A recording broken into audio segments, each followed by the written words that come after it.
बिस्मिल्लाहिर्रहमानिर्रहीम, अस्सलाम वालेकुम, अ वेरी गुड मॉर्निंग। मैं हूं माया खान और मैं हूं शाहजेब अहमद और आप हमें देख रहे हैं बराह रास्त 28 जून 2022 को सुबह सवेरे पाकिस्तान में 92 न्यूज़ में बराह रास्त। अच्छा जी जनाब, 28 जून के बारे में इससे पहले कि शाहजेब आप पूछे मैं बता देती हूँ। 28 जून दुनिया में कहीं ना कहीं आज साइंस डे के हवाले से भी जो है मनाया जाता है और आज की डेट जो है बड़ी परफेक्ट भी कहलाती है। दो वजूहात। साइंस डे की बात करें तो साइंस की एक फैक्ट बता देते हैं कि एक नॉर्मल इंसान एडल्ट एक दिन में पता है कितनी बार सांस लेता है? 22,000 दफा 24 घंटे में 24 घंटे में एक दिन में एक, ये साइंटिफिक फैक्ट है। अगर आप बात करें हम कि पूरी दुनिया में ये एक डेट परफेक्ट क्यों है, क्योंकि एक तो 6 जून और दूसरा 28। 6 का जो हाफ बनता है वो भी 1 + 2 + 3 और 6 एंड 28 जो है 2 + 8 is 10। सो ये सारे नंबर्स जो है ना परफेक्ट नंबर्स में आते हैं। सुबह मैथमेटिक्स भी पढ़ा दी, आपको साइंस भी पढ़ा दी माया ने। अब हम शो का आगाज करते हैं और सुबह में सबसे पहले आपको ये बताते हैं कि खैर सुबह में हम आज कोशिश करते हैं प्रोग्राम में आगाज में ऐसी बातें करें जो कि हम देख रहे होते हैं कि माशरे में जो बिगाड़ पैदा हो रहा है माया सो किस तरीके से ठीक किया जा सकता है, बेहतर किया जा सकता है। हम दूसरों की लेग पुलिंग की बड़ी कोशिश करते हैं बहुत ज्यादा। अब सुबह में जो एग्जाम्पल हुआ मैंने आपको बताया कि हम कितने टेरिफाइड थे, अल्लाह ने बड़ा करम किया, हम पहुंच गए। बड़ा खतरनाक एक्सीडेंट होते होते हमारा बचा, लेकिन एक्चुअली बताने का मकसद यह है कि हमारे ड्राइवर ने माशाल्लाह इतनी समझदारी और होशियारी से गाड़ी उस वक्त खुद को भी बचाया, जो बाइक पे लोग थे जिनकी जैम हो गई थी बाइक उनको भी बचाया। लेकिन वो आगे से हमारे ड्राइवर को क्या बोलते हैं, जरा देख के चलाया करें ना। अरे बाबा आपका तो गाड़ी बाइक रुक गई थी, हमारे ड्राइवर ने तो बचाया आपको। देखिए इससे हम क्या देख रहे हैं कि वो अपनी जो बुराई है वो छुपाने की कोशिश करता है और दूसरे में नुक्स निकालने की कोशिश की जाती है। हर जगह पर, हर जगह यही हाल है, आप कहीं पे भी चले जाएं। हम क्यों करते हैं शाहजेब इस तरह? हम क्यों हर वक्त जो है वो टीचर बनने की कोशिश करते हैं, एक दूसरे पर इल्जाम लगाने की कोशिश करते हैं। अपना कहते हैं ना, बचपन से एक चीज सुनी थी, मेरे मेंटर्स बोलते थे blame game is the easiest way out.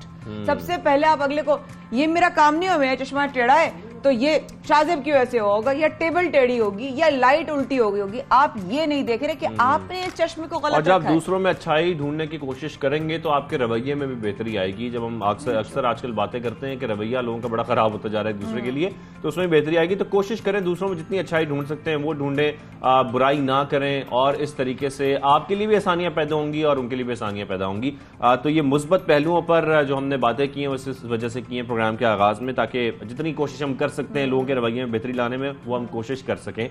लेकिन प्रोग्राम के बाकायदा आगाज में सबसे पहले माया जिक्र करेंगे जो एक बहुत बड़ा बहरान है खासतौर पर कराची का, और जो कि बहुत अरसे से जिसकी बार बार दस्तक हो रही थी, याद दिला रहे थे। इसका जो शाहजेब ने जो बात की है, आप ये भी समझिएगा कि जो मौजू अब आ रहा है उस पर किसी को इल्जाम तराशी देने से बेहतर है हम ये भी देखें हम क्या कर रहे हैं इस मसले को लेकर। तो बॉस अब हम बता दें वाटर शॉर्टेज के बारे में बात करें। बिल्कुल, किन किन मसाइल का शिकार है कराची अब हम सब जानते हैं, लेकिन पानी भी एक बहुत बड़ा बहरान है कराची का, बड़ा शदीद बहरान का सामना है कराची को। और जिस तरीके से हम देख रहे हैं कराची को दो मुख्तलिफ जराए से पानी फराहम किया जाता है, एक दरिया सिंध है और दूसरा जो है वो हब डैम है, और दोनों ही शहर से तकरीबन 150 किलोमीटर के फासले पर हैं। साथ में जब शहर की हम रोजाना जरूरत की बात करते हैं ना, तकरीबन वो है 915 मिलियन गैलन, लेकिन पानी इतना मिलता नहीं है कराची को। और होता क्या है कि मजमूई तौर पर कराची को 580 मिलियन गैलन के लगभग यौमिया पानी फराहम किया जाता है, जिसमें बोसीदा निजाम की वजह से तकरीबन 174 मिलियन गैलन पानी जाया हो जाता है। अब ये किसकी जिम्मेदारी है? इसमें कहीं ना कहीं हम भी हिस्सेदार हैं ना, हम भी जाया करते हैं पानी को, हम भी जो है उसका जो है वो गलत इस्तेमाल करते हैं। अगर आगे बात करें तो कराची की जरूरत का सिर्फ 44% हिस्सा है जनाब। अगर हम इस वाले में बात करें जो फैक्ट्स एंड फिगर शाहजेब ने शेयर किए हैं, इस बहरान ने शहरियों की जिंदगी कितनी मुश्किल बना दी है। ऑब्वियसली पानी बेसिक है, पानी के बगैर जिंदगी बिल्कुल रुक जाती है। कल जब हमारे घरों में हम वापस गए तो हमारे घरों में बिजली नहीं थी, लेकिन अगर पानी भी ना हो तो जिंदगी बिल्कुल मुअत्तल हो जाएगी। तो दिखाते हैं आपको पहले इस पानी के हवाले से जरा तफसीली गुफ्तगू, उसकी बात करेंगे। देखिए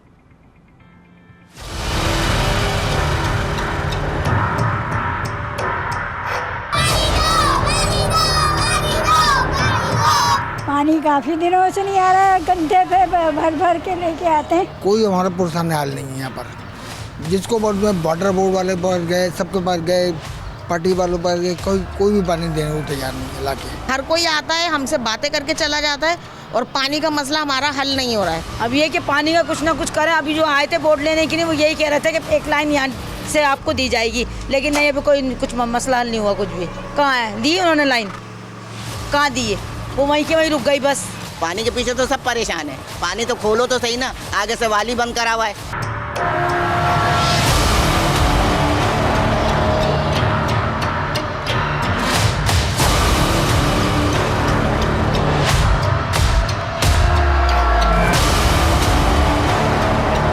पानी के लिए बेटा हम यहाँ पे करीब 2 साल से ऊपर हो गया। पानी पहले माशाल्लाह सही आता था, फिर एक दिन छोड़ के आने लगा, फिर हफ्ते पे, फिर महीने में, और अब 2 साल से तो कंटिन्यू पानी आ ही नहीं रहा यहाँ पे। हुक्मरान ऐसे वो आते हैं, वोट मांगते हैं, 8 दिन बाद पानी आ जाएगा, 10 दिन हमें सपोर्ट करो, और जब वोट लेके चले आते हैं तो वो हम उनको ढूंढते रहे अंधेरे में, किधर है किधर है किधर नहीं है। 4 साल से पानी नहीं आ रहा है और बहुत परेशानी लोगों को, तमाम औरतें बच्चे दिन रात पानी भर से फिर रहे हैं। और ये हुक्मरान जो हैं और जो MP MLA हैं हमारे, ये बिल्कुल ही कोई तवज्जो ही नहीं देते। वोट लेने आते हैं, उसके बाद नज़र भी नहीं आते। अभी भी आए थे और फिर उसके बाद चले गए, आए नहीं। आवाम इतनी बदसन हो चुकी है कि यहाँ ना तो बिजली है, ना पानी है, ना गैस है, कुछ भी नहीं है हमारे इलाके के अंदर। और आप देख रहे हैं यहाँ की कंडीशन क्या है, ना कोई सफाई है, ना सीवरेज का कोई सिस्टम ऐसा है कि जिससे आवाम को कोई सहूलत पहुँचे। वोट लेने के लिए ये लोग आ जाते हैं मतलब के लिए, उसके बाद में फिर ये गायब हो जाते हैं कि ये गए किधर है। खुदा का खौफ करें आप लोग। 6 साल के भर के ला रहे हैं, देखो अभी भी कपड़े गीले हैं। 50 रुपये का पेट्रोल फूकते हैं ना तो 1 गैलन पानी लेके आते हैं, वो भी धक्के खाते हुए। ये गलियों में डाल दिए, देखो इसकी ज़रूरत थी हमें, ये हमारे को खाने को दे रहे, पानी दे देते, इसकी जगह लाइनें सही कर देते कि हमें पानी मिल जाता। अब काम पे से आओ, धक्के जाओ, पानी लेके आओ।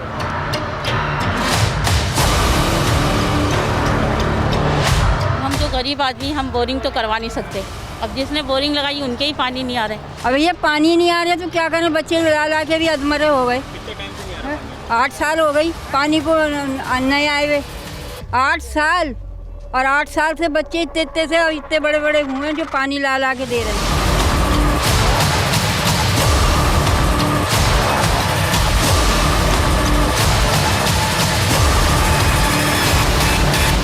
अभी फिर बल्दिया के इलेक्शन आ रहे हैं, फिर बरसाती मेंढक आएंगे, फिर वो यही कहेंगे कि पानी जो है खुल जाएगा।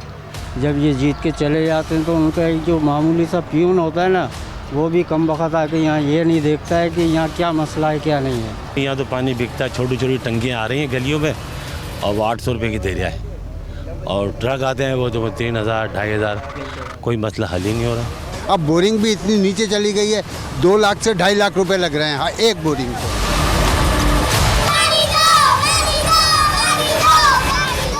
ज्यादातर लोग ये शिकायत करते नजर आ रहे हैं कि वोट लेने आते हैं और फिर नजर नहीं आते हैं। ये सबसे बड़ा मसला है और हम बहुत अरसे से, कई सालों से सुनते आ रहे हैं कराची वालों के मसाइल। पानी का मसला कब खत्म होगा, कब लोगों का ये मसला हल किया जाएगा? हमारा ऐसा लगता है मुझे देखकर कि कहते हैं ना कि एक टाइम के बाद जाकर आप अपने जो हालात नॉर्मल नहीं है, एबनॉर्मल हालात से या out of the box situation से आप कॉम्प्रोमाइज कर लेते हैं और फिर वो आपका लाइफस्टाइल बन जाता है। मुझे तो ये लग रहा है। खैर, इस पर मजीद बात करने के लिए बिल्कुल मजीद बात कर लेते हैं। अमीर इस्लामी कराची हाफिज नईमुर रहमान साहब हमारे साथ मौजूद हैं। हाफिज साहब बहुत शुक्रिया, सवेरे पाकिस्तान में आपको खुशामदीद कहेंगे। हाफिज साहब, हम तो कई सालों से सुन रहे हैं और आप भी यकीनी तौर पर सुन रहे होंगे, देख भी रहे हैं तमाम मसाइल। हमने फैक्ट्स एंड फिगर्स भी शेयर किए हैं, जितनी जरूरत है इस वक्त कराची की पानी की और जितना मिल रहा है, लेकिन ये पानी का मसला खत्म नहीं हो रहा, ये हल नहीं हो पा रहा है, बल्कि हम उल्टा और पीछे जाते जा रहे हैं कि लोग भी ये शिकायत कर रहे हैं कि पहले पानी आता था, अब नहीं मिल पा रहा हमें। देखें, बुनियादी बात यह है कि ये मसला पैदा क्यों हुआ है, और जितने लोगों से आपकी बात हुई सब ने ये कहा कि वोट लेने के लिए आ जाते हैं लेकिन उसके बाद हमें पानी नहीं देते। आप 17 साल से ये काम कराची वालों के साथ हो रहा है। आखिरी मरतबा नेमतुल्लाह खान साहब के ज़माने में, मैं गारंटी से ये बात कहता हूँ, 17 साल गुजर गए उनकी मेयरशिप को, जहाँ जहाँ लाइन पहुँचती थी वहाँ वहाँ पानी आता था इस शहर में। अल्हम्दुलिल्लाह एक सिस्टम बना हुआ था, यही लाइनमैन थे, यही सब माफिया था, लेकिन उसके बावजूद उन्होंने कंट्रोल किया था। उनकी पूरी टीम थी जो निचली सतह तक बल्दियात में मौजूद थी, और उन्होंने कंट्रोल करके मुनसिफाना तकसीम का निज़ाम बनाया था। और सिर्फ यही काम नहीं किया था, बल्कि K3 मंसूबा था जिसमें 10 करोड़ गैलन कराची को पानी मिला। K4 के लिए काम शुरू कर दिया। उनके बाद 17 साल में एक बूंद पानी का इजाफा इन तीनों चारों गवर्नमेंट से नहीं किया। 14 साल से सिंध में पीपल्स पार्टी की हुकूमत है जिसमें आधे बरस MQM उनकी इत्तेहादी रही है और उनके मेयर भी रहे हैं। इसी तरह नून लीग की मरकज में हुकूमत रही और पीटीआई की मरकज में हुकूमत रही। इतना भारी मैंडेट लिया, कराची के पानी का मसला हल नहीं किया। अभी भी जो कराची वालों के साथ फ्रॉड हो रहा है वो ये है कि जो K4 मंसूबा है, जो 65 करोड़ गैलन का इमरान खान ऐलान करके गए थे पिछले वजीर आजम, इस्लामाबाद पहुंचे तो उन्होंने इसको 26 करोड़ गैलन कर दिया और उसके लिए भी फंड नहीं रखा। अब नून लीग वाला आए बड़े हीरो बनकर और इन्होंने भी कहा कि अब 98 अरब रुपए मंजूर कर दिए, बजट रखा है 20 अरब रुपए का, जबकि कहते हैं अगले साल बना देंगे। तो ये धोखे पे धोखा है जो कराची के लोगों के साथ ये कर रहे हैं। अब देखिए लोगों का हाल क्या है कि लोग प्राइवेटली टंकियों में जो है वो पानी लेकर गलियों में घूमते हैं और थोड़ा थोड़ा सा पानी, चंद 100 लीटर पानी लोग खरीदते हैं। ये शहर कराची है जिसने अभी 1.5 ट्रिलियन रुपीस का पाकिस्तान की गवर्नमेंट को टैक्स दिया है। ये शहर कराची है जो 98% सूबा सिंध की हुकूमत का रेवेन्यू चलाता है। हमने क्या कसूर किया है कि हमारा एक मंसूबा 17 साल लगा दिए और आइंदा 2 साल में भी मुकम्मल करने के ये लोग उसमें नहीं है। कराची वालों का एक ही हल है, यहां जमात इस्लामी का मेयर आएगा, जिम्मेदारी तो लेगा, कम अज कम खुद परेशान तो होगा, उनकी तरह मौजूद तो रहेगा इलाकों के अंदर, खुद भी परेशान होगा पानी से और कराची वालों के साथ खड़ा होकर मसला हल करवाएगा। हाँ हाफिज साहब, अभी आप यही कह रहे थे कि जहां जहां लाइन थी वहां वहां पानी जाता था और जब ये बात होती है पानी की किल्लत के हवाले से तो यह आता है डिस्ट्रीब्यूशन को बहाना बना दिया जाता है, किल्लत का बहाना बना दिया जाता है। बार बार हम ये सुनते हैं, हम तो ये समझ रहे, हम देखें ना, हमारे पास तो वो नॉलेज नहीं है जो आपके पास है, तो हम ये समझते हैं अच्छा पता नहीं शायद पानी की फराहमी का ही मसला होगा, शायद डिस्ट्रीब्यूशन का ही मसला होगा। जी हाफिज साहब, दोनों मसले हैं। देखिए 580 मिलियन गैलन है, वो वजीर आला जो 14 साल से बराह रास्त बरसर इख्तिदार पार्टी के वजीर आला हैं और खुद को भी, इनको भी अच्छे खासे 8 साल हो गए, वो वजीर आला साहब फरमाते हैं कि 174 मिलियन गैलन गोया तकरीबन 30 से 40% पानी की लीकेज है। इनसे मैं पूछूं ये लीकेज क्या है? भाई ये लीकेज मैं आपको बताता हूं, ये टैंकर माफिया है, ये कुंडा सिस्टम है, जिस तरह बिजली के कुंडे लगाते हैं, मेन लाइनों में कुंडे लगाकर इंडस्ट्री की तरफ शिफ्ट कर देते हैं। ये पानी मौजूद है लेकिन नलकों में नहीं आएगा, टैंकरों में आएगा। देखिए किल्लत है, हम 1/3 और 1/4 पानी हमें मिल रहा है आबादी के लिहाज से, ठीक है, लेकिन अगर डिस्ट्रीब्यूशन का निजाम जिम्मेदारी से बना दिया जाए, बेईमानी ना की जाए, लाइन मैनों से लेकर एक्सीएन और एक्सीएन से लेकर वाटर बोर्ड के हेड ऑफिस और हेड ऑफिस से लेकर सीएम हाउस, करप्शन का ये धंधा खत्म हो जाए तो ये लीकेज खत्म हो जाएगी और बड़ी हद तक लोगों को रिलीफ मिल जाएगा। भाई 2 महीने बाद पानी आता है बाज इलाकों में, 1 महीने बाद, 1 हफ्ते के बाद लाइनें लगती हैं, लोगों को लड़वाएंगे, ये आपस में जंगे करवाएंगे और ये जालिम मजे करते रहेंगे और अरबों रुपए टैंकर माफिया से हर महीने कमाएंगे। हम यही शेयर कर रहे थे कि बहुत सीधा निजाम की वजह से 174 मिलियन गैलन पानी जाया हो जाता है। ये बहुत ज्यादा पानी है, इससे कई लोग मुस्तफीद हो सकते हैं। अगर सिर्फ इसी पानी को बचा लिया जाए तो काफी हद तक जो कमी है वो बेहतर हो जाएगी, पूरी हो जाएगी। देखिए 174 में से जो लीकेज आप कहते हैं ना, वो लीकेज तो हो सकता है 40-50 मिलियन गैलन की हो। उसका वजह यह है कि वो भी इन्हीं का मसला है, पंपिंग स्टेशन ठीक नहीं है और डिस्ट्रीब्यूशन का निजाम ठीक नहीं है, लाइनें ठीक नहीं है। तो भाई ये तरक्याती बजट जाता कहां है? मैं आपको कैलकुलेशन बताऊंगा, आप हैरान रह जाएंगे। पीपल्स पार्टी के 14 साल में सिर्फ सिंध हुकूमत का तरक्याती बजट उस वक्त की डॉलर वैल्यू के मुताबिक कैलकुलेट करें तो 23.49 बिलियन डॉलर बनता है, जो आज के रुपीज में 5000 अरब रुपए है। ये 5000 अरब रुपए लाड़काना, जैफराबाद, शिकारपुर, हैदराबाद, कराची, सक्कर, नवाबशाह कहां लगे? ये तो 500 अरब रुपए भी नहीं लगाए इन्होंने, जालिमों ने। तो अगर लीकेज है तो इनकी वजह से है, और जो बकिया तकरीबन 125-150 मिलियन है वो लीकेज नहीं है, वो टैंकरों के जरिए आपको दस्तयाब है, वो जाली तरीके से इंडस्ट्री को सप्लाई हो रहा है। वो पानी है, आपको नलके में नहीं मिलेगा, टैंकर में मिलेगा। इसका मतलब यह है कि हमारा हक मारकर हम उसी पानी को जो हमारी लाइन में आना चाहिए टैंकर से खरीदना पड़ता है, और ये जालिम इतने सूखे मुंह से कहते हैं 174 मिलियन गैलन की लीकेज है। आप नेमतुल्लाह साहब का जिक्र कर रहे थे अभी और बता रहे थे कि आज से 17 साल तकरीबन पहले जो है वो पानी का निजाम फिर बेहतर था। अगर दोबारा से ये निजाम की जिम्मेदारी आप लोगों को मिलती है तो आप लोगों के पास क्या प्लान है? कराची का पानी का मसला आप लोग किस तरीके से हल कर सकते हैं? देखें, शॉर्ट टर्म मसला तो यह है कि डिस्ट्रीब्यूशन में जो धंधा चल रहा है लाइनमैनों का, इधर प्लेट लगा दी उधर प्लेट लगा दी, लोगों आबादियों में पानी लाने के लिए, अपना हक लेने के लिए लाइनमैन को पैसे खिलाने पड़ते हैं। ये है कराची वाले जो हर सतह के ऊपर अपने जायज हक लेने के लिए इस पूरी माफिया को, और वाटर बोर्ड में उस जमाने में एमक्यूएम वालों ने भर्ती कर दिया था। अब पीपल्स पार्टी वाले भर्तियां कर रहे हैं, सियासी बुनियादों पे भर्तियां होती हैं, मेरिट की बुनियाद पे लोग नहीं है, तो मेरिट के निजाम को कायम करेंगे इंशाल्लाह। डिस्ट्रीब्यूशन का निजाम अपनी निगरानी में। देखिए वाली वारिस कोई नहीं होता, यहां से भारी मैंडेट मिला, पीटीआई को पलट के नहीं देखा। यहां पर जो नीचे का निजाम था एमक्यूएम के हाथ में था, जो ज्यादातर सीटें जीते थे वो बल्दिया की, और अब एडमिनिस्ट्रेटर्स और छोटी जगह जहां पर सरकारी अफसर काम कर रहे हैं, तो ये तो कोई कंसर्न ही नहीं होता। यूसी ऑफिस तो लोग जाते ही नहीं है, इसलिए कि उनको पता है यहां से कुछ नहीं मिलेगा। जमात इस्लामी का जब यूसी चेयरमैन होता है या नाजिम होता है तो वो मौजूद होता है लोगों में, सुबह ही सुबह स्वीपर्स की हाजिरियां लगाता है। हमने किया इस काम को अल्हम्दुलिल्लाह, हमने जिम्मेदारी के साथ इस शहर को ऑन किया है, और हम फिर देखते हैं कि कौन सा लाइनमैन बदमाशी करता है। एक पहली बात। दूसरी बात यह कि शॉर्ट टर्म 6 महीने, एक तो प्लान ये हो गया, दूसरा 6 महीने का अलग प्लान है। K4 मंसूबा हम बनवाएंगे इंशाल्लाह। इसी पीपल्स पार्टी जो बिल्कुल कुछ हाथ नहीं डाल रही और विफाक हमसे झूठ बोल रहा है, हम लड़ेंगे और विफाक से अपना हक लेंगे इंशाल्लाह। ये जमात ही कर सकती है, बाकी कोई नहीं कर रहा। सबको अपनी गवर्नरी चाहिए, सबको अपनी वजारतें चाहिए, रिश्वत चाहिए, और कुछ लोग ऐसे हैं वो तो हवाओं में उड़ते रहते हैं, कराची से उनका कोई ताल्लुक ही नहीं है, कराची का मसला तो उनका प्रायोरिटी नहीं है। तो हम ऑन करते हैं, हम करेंगे इंशाल्लाह ताला। फिर हम हाई राइज बिल्डिंग के लिए आरओ प्लांट लाजमी करेंगे, हम समंदर वाले पानी के लिए भी काम शुरू करेंगे। जो भी कराची के लिए, पाकिस्तान के लिए अच्छा सोचे, हमारी दुआ यही है कि वो ही आए।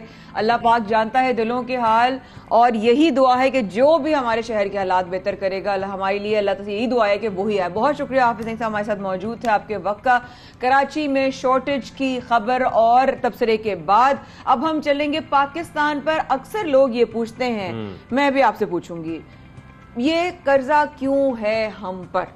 यही हम सवाल करना चाहते हैं। कर्जा है नहीं, कर्जे हम मजीद ले भी रहे हैं, और ये कर्जा हमें क्यों लेना पड़ता है, क्या वजूहात हैं? अभी जो खबरें हमारे सामने आ रही हैं उसमें वज़ीर आज़म शहबाज शरीफ और उनकी हुकूमत के IMF के साथ जो मुआहदे के इम्कानात हैं वो वाज़ेह होने के बाद चीन के माली ताउन का आगाज भी हो गया है। इसके साथ साथ हम ये भी देख रहे हैं कि 37 अरब डॉलर की बैरूनी जो फाइनेंसिंग है माली साल के लिए वो हमें चाहिए। फिर प्रोग्राम बहाल नहीं होता तो इस बैरूनी फंडिंग का उसूल नामुमकिन हो जाएगा। ये तो सारी बातें हैं जो हम देख रहे हैं। ये सब बातें तो मेरे ऊपर से गुजर रही हैं, तो फिर मुझे समझाएं। हमारे पास जो समझने वाली बात यह है कि महंगाई बढ़ती जा रही है, मसाइल बढ़ते जा रहे हैं, लोगों के अवाम के मसाइल हल नहीं हो रहे, फिर भी हमारा कर्जा भी बढ़ता जा रहा है, कर्जा भी बढ़ता जा रहा है, मतलब कर्जा हम ले भी रहे फिर भी मसाइल हल नहीं हो पा रहे, मईशत संभल नहीं पा रही। लेकिन क्या मुझे पैकेज की शक्ल में दिखा सकते ताकि मैं गौर से देख सकूं कि दरअसल ये हमें कर्जा लेना क्यों पड़ता है? बिल्कुल, हम ये पैकेज की सूरत में देखते हैं तफसीली, ताकि हम ये जान सकें कर्जा लेने की वजह क्या है, मकसद क्या है। पैकेजेस की फैन हूं, मतलब इसलिए मुझे बहुत अच्छे लगते हैं आपके पैकेज।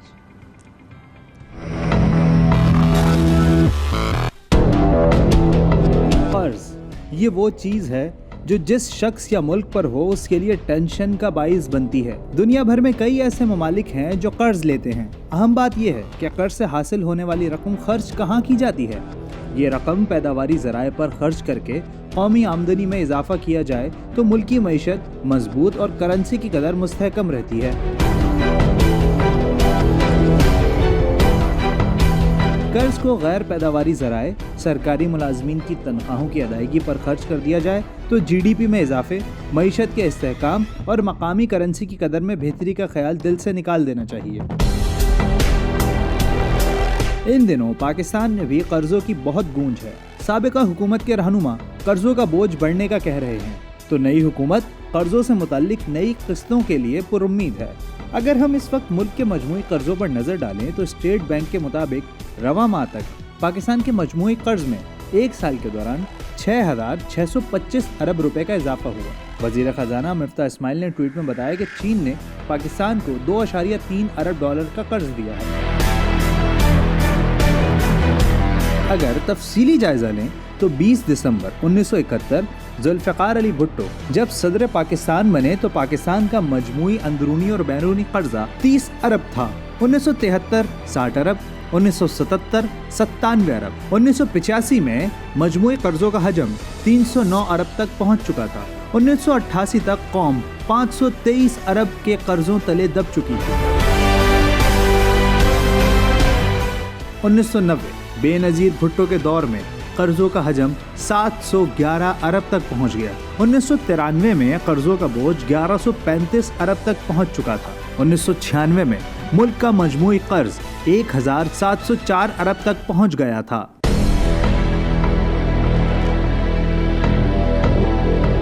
1999 परवेज मुशर्रफ दौर शुरू हुआ था तो मुल्क 2,996 अरब के कर्ज तले दब चुका था। 2002 तक कर्ज का हजम 3,636 तक पहुंच चुका था। 2007 तक कर्जों का बोझ 4,802 अरब हो चुका था। 2008 में ये कर्जे बढ़कर 6,126 अरब हो चुके थे। 2013 में ये कर्जे 14,318 अरब रुपए तक पहुंचा। 2018 में कर्ज 22,820 अरब रुपए हो चुका था। यानी 10 बरस में पीपल्स पार्टी और नून लीग की हुकूमत ने मजमूई तौर पर 18,000 अरब रुपए का कर्ज लिया। स्टेट बैंक के मुताबिक पाकिस्तान का अंदरूनी कर्ज अप्रैल 2022 में 28,913 अरब रुपए जबकि बैरूनी कर्ज 14,291 अरब रुपए था। ये मुसलसल कर्जे कैसे मुल्क पर बोझ बन रहे हैं, ये तो अवामी नुमाइंदे या हुकूमती रहनुमा ही सही तरीके से समझा सकते हैं। तो ये जो डिटेल्ड रिपोर्ट आपने देखी है, इसमें हम ये देख सकते हैं कि 1971 से लेकर अब तक कर्जों में हमारे कितना इजाफा हुआ है मुसलसल, और कहां तक 2018 में हमारे कर्जे कहां थे, और पीटीआई ने अकेले जो तकरीबन 20,000 अरब का जो कर्जा ले लिया, उसके बाद हमारे कर्जे कहां से कहां पहुंच चुके हैं। तो हमारा जो अवाम है पूरी वो इस वक्त कर्जे तले दब चुकी है। हमारा जो है वो कहते हैं ना बाल बाल जो है ना वो कर्जे में डूबा हुआ है। तो इसी मामले पर बात करने के लिए माहिर मुआशियात फरहान बुखारी साहब हमारे साथ मौजूद हैं। साहब को खुशामदीद कहेंगे सबसे पहले पाकिस्तान में। फरहान साहब, अभी हमने डिटेल रिपोर्ट देखी है जो हमारी टीम ने तैयार की, किस तरीके से 1971 से लेकर अब तक हमारे कर्जों में इजाफा हुआ है। कर्जों में मुसलसल इजाफा होता जा रहा है, लेकिन अल्टीमेटली जो ये बोझ पड़ता जा रहा है ये तो आवाम पर ही पड़ रहा है। जी बिल्कुल ऐसा ही है, और वक्त के साथ साथ अवामी ज़रूरियात की जो अशिया हैं उन पे हुकूमत का खर्च कम होता जा रहा है, क्योंकि कर्ज की बहरहाल एक कीमत आपको अदा करनी पड़ती है, और वो पाकिस्तान अदा कर रहा है कि वो हर साल सूद की रकम में इतना इजाफा हो रहा है कि जो कौमी ज़राए हैं वो वहाँ पे इतनी तेज़ी से जा रहे हैं कि आम आदमी की बेहतरी के लिए जो इस्लाहात होनी चाहिए, जो काम होने चाहिए, जो खर्च होना चाहिए, वो तकरीबन नापैद होकर रह गया है। अच्छा फरहान साहब, अगर ये जो कर्जे हम ले रहे हैं और हम पर इजाफा हो रहा है, ये सही जगह इस्तेमाल ना किया जाए तो फिर क्या होता है? मतलब मैं सिर्फ एक आम इंसान और एक आम शहरी की नज़र से समझना चाहती हूँ। जी इसका आसान सा और मुख्तसर जवाब तो ये है कि फिर ये होता है जो पाकिस्तान को हुआ है। अगर आप अपने खर्च अखराजात में बेईमानी करेंगे और मुल्क में जो तरक्की के हवाले से कुछ प्रोजेक्ट्स ऐसे हैं जिनके बारे में ये कहा गया है कि जो रकम मुख्तस की गई, खर्च की गई, किताबों में दिखाई गई, उनमें से आधी नहीं लगता कि वहाँ पे खर्च हुई, बल्कि वो कहीं और चली गई, और उसके बारे में मुख्तलिफ आरा सामने आई है। तो फिर क्या होगा? अगर आपने किसी जगह पे 100 रुपये लगाने हैं और आप 50 रुपये लगा रहे हैं, 50 रुपये ज़ाया हो रहे हैं, लोगों की जेबों में जा रहे हैं, तो फिर उसका नतीजा ये होगा कि आप मखरूज तो 100 रुपये के हैं और उसी 100 रुपये के ऊपर आपने सूद भी देना है, वो 100 रुपये आपने वापस करना है। इस किस्म की कहानी जो कि पाकिस्तान की तारीख में बदकिस्मती से बड़ी है, उसके नतीजे में ये सूरत हाल सामने आई है। फिर क्योंकि कर्ज की रकम में तारीख़ी एतबार से वक्त के साथ साथ इजाफा हुआ है, तो ज़ाहिर है जब रकम बढ़ेगी तो आपका सूद भी बढ़ेगा, और वो सूद अब इतना बढ़ गया है वो कमर तोड़ एक सूरत हाल हो गई है। अच्छा फरहान साहब, ये जरूर बताइएगा कि कर्जा लेने से जो करेंसी वैल्यू है वो कम होती है या बढ़ती है? भाई देखिए, आसान सी बात है कि अगर आप अपना कर्ज लेकर उसके नतीजे में कोई बेहतर काम करें, अगर आप कर्ज लेकर अपनी कौमी यानी प्रोडक्टिविटी बढ़ाएं, आप अपनी पैदावार को बढ़ाएं, आप अपनी बरामदात को बढ़ाएं, आप बाहर से ज़्यादा डॉलर लेकर आएँ मुल्क में और मुल्क की बेहतरी के लिए उन्हें इस्तेमाल करें, तो फिर एक वक्त ऐसा आता है कि वो कर्ज भी जो हैं या वक्त के साथ साथ जो आपने लिए वो आप उसको मैनेज कर लेते हैं और उसका बोझ इतना नहीं होता। अगर ये मांगे तांगे का काम चलता रहा और ये ऐसी सूरत हाल रही कि जी आपने जितना कर्ज लिया उसमें से बहुत बड़ी रकम ज़ाया हो गई, तो फिर जाहिर है कि मुल्की मईशत के लिए वो तो एक इंतहाई परेशान कुन सूरत हाल होगी ना। बिल्कुल। लेकिन फरहान सर देखें, हर हुकूमत आने से पहले या जब वो आ रही होती है तो पहले तो वादे होते हैं। अभी थोड़ी देर पहले हम वाटर शॉर्टेज पे बात कर रहे थे हाफिज नईम साहब से कि जी हुकूमत आने से पहले बड़े वोट होते हैं, बड़े मसाइल का वो कहते हैं कि जी हम ये कर्ज उतार देंगे, हम वो कर देंगे। लेकिन हर हुकूमत के आने के बाद उनका जोर होता है एक तो कर्जों पर, और फिर उसके बाद हम ये कहते हैं कि हम कर्जे आते जाएंगे और अभी समझते हैं हमारी वैल्यू जो है ना रुपये की वो बेटर हो जाएगी, लेकिन ऐसा नहीं होता। जी सर। जी, तारीख तो यही रही है जो आप फरमा रही हैं, और एक सबक मेरे ख्याल में बहुत बड़ा सबक पाकिस्तान के लिए होना चाहिए कि जितना जल्दी हम किफ़ायत शारी की तरफ जाएं, सबसे पहले तो ये है।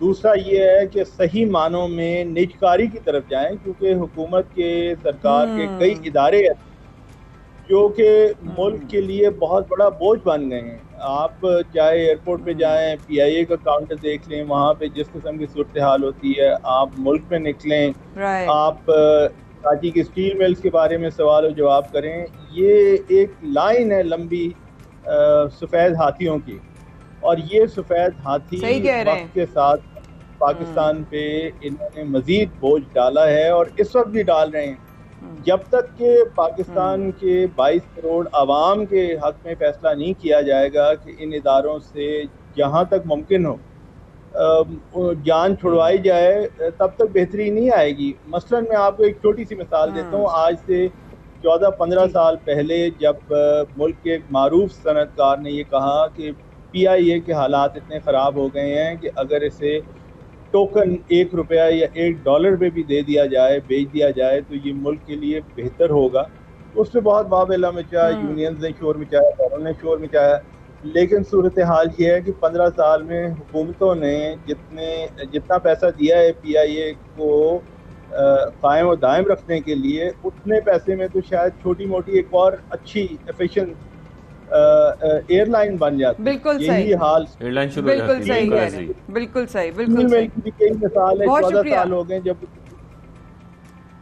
तो ये मिसाल आपकी बिल्कुल रेलेवेंट है इसलिए क्योंकि जैसा कि आपने जिक्र किया ना कि अगर कर्जे हम ले रहे हैं तो उसको प्रोडक्टिविटी के लिए इस्तेमाल किया जाए, क्योंकि हम वो कर्जे लेते हैं और उसके बाद कर्जा का जो बोझ है वो आवाम पर पड़ जाता है, लेकिन वो पैसा सारा जाया हो जाता है। Thank you very much Farhan Bukhari साहब, आपने हमें ज्वाइन किया और बड़े आसान अल्फाज में एक्सप्लेन भी किया कि जो पूरा मामला है कर्जों का ये क्या है।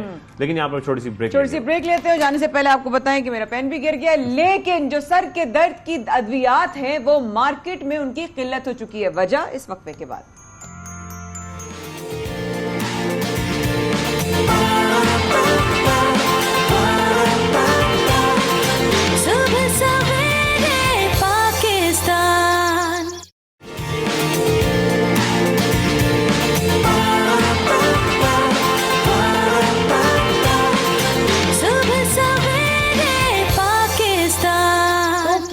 शहजाद एक बार फिर हम मस्ती देने का बेहद शुक्रिया। हम तो अपनी बातों में लगे रहते हैं, एकदम से याद आया कि हम तो लाइव आ गए।